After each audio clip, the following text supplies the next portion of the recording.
हर हर महादेव। दोस्तों, शिव पुराण के श्री रुद्र संहिता के तृतीय खंड के छठे अध्याय में आपका स्वागत है।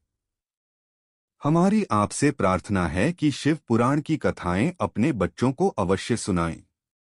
तो दोस्तों, आज हम पार्वती जन्म की कथा सुनेंगे। तो चलिए आरंभ करते हैं। ब्रह्मा जी कहते हैं, हे नारद, तत्पश्चात हिमालय और मैना देवी भगवती और शिवजी के चिंतन में लीन रहने लगे।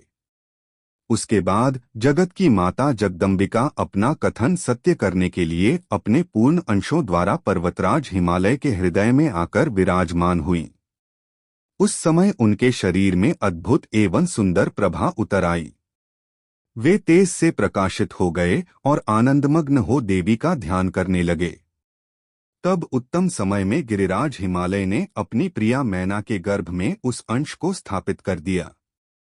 मैना ने हिमालय के हृदय में विराजमान देवी के अंश से गर्भ धारण किया। देवी जगदम्बा के गर्भ में आने से मैना की शोभा व कांति निखर आई और वे तेज से संपन्न हो गईं। तब उन्हें देखकर हिमालय बहुत प्रसन्न रहने लगे। जब देवताओं सहित श्रीहरि और मुझे इस बात का ज्ञान हुआ तो हमने देवी जगदम्बिका की बहुत स्तुति की और सभी अपने अपने धाम को चले गए। धीरे धीरे समय बीतता गया। 10 माह पूरे हो जाने के पश्चात देवी शिवा ने मैना के गर्भ से जन्म ले लिया। जन्म लेने के पश्चात देवी शिवा ने मैना को अपने साक्षात रूप के दर्शन कराए।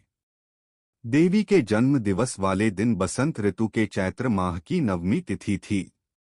उस समय आधी रात को मृगशिरा नक्षत्र था। देवी के जन्म से सारे संसार में प्रसन्नता छा गई।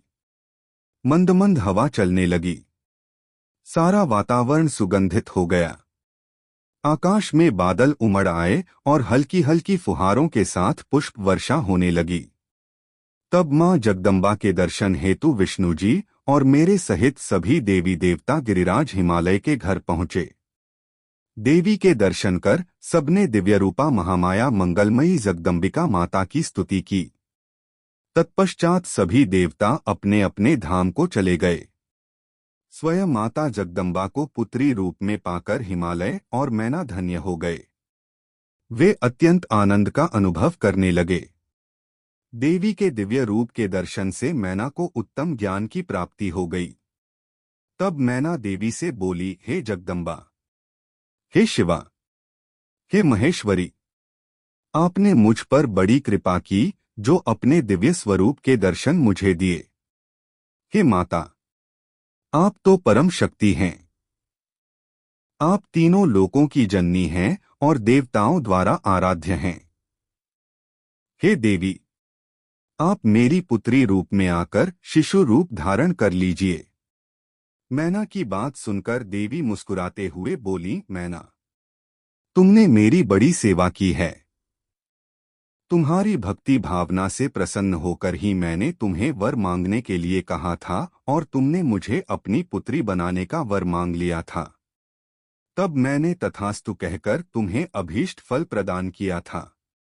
तत्पश्चात मैं अपने धाम चली गई थी। उस वरदान के अनुसार आज मैंने तुम्हारे गर्भ से जन्म ले लिया है। तुम्हारी इच्छा का सम्मान करते हुए मैंने तुम्हें अपने दिव्य रूप के दर्शन दिए। अब आप दोनों दंपति मुझे अपनी पुत्री मानकर मेरा लालन पालन करो और मुझसे स्नेह रखो। मैं पृथ्वी पर अद्भुत लीलाएं करूंगी तथा देवताओं के कार्यों को पूरा करूंगी।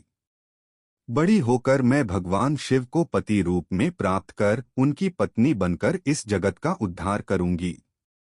ऐसा कहकर जगतमाता देवी जगदम्बा चुप हो गईं। तब देखते ही देखते देवी भगवती नन्हे शिशु के रूप में परिवर्तित हो गईं। तो दोस्तों, आज की कथा यहीं समाप्त हुई। हमारे साथ जुड़े रहने के लिए आपका बहुत बहुत धन्यवाद तथा आगे की कथा सुनने के लिए हमसे जुड़े रहे। हर हर महादेव।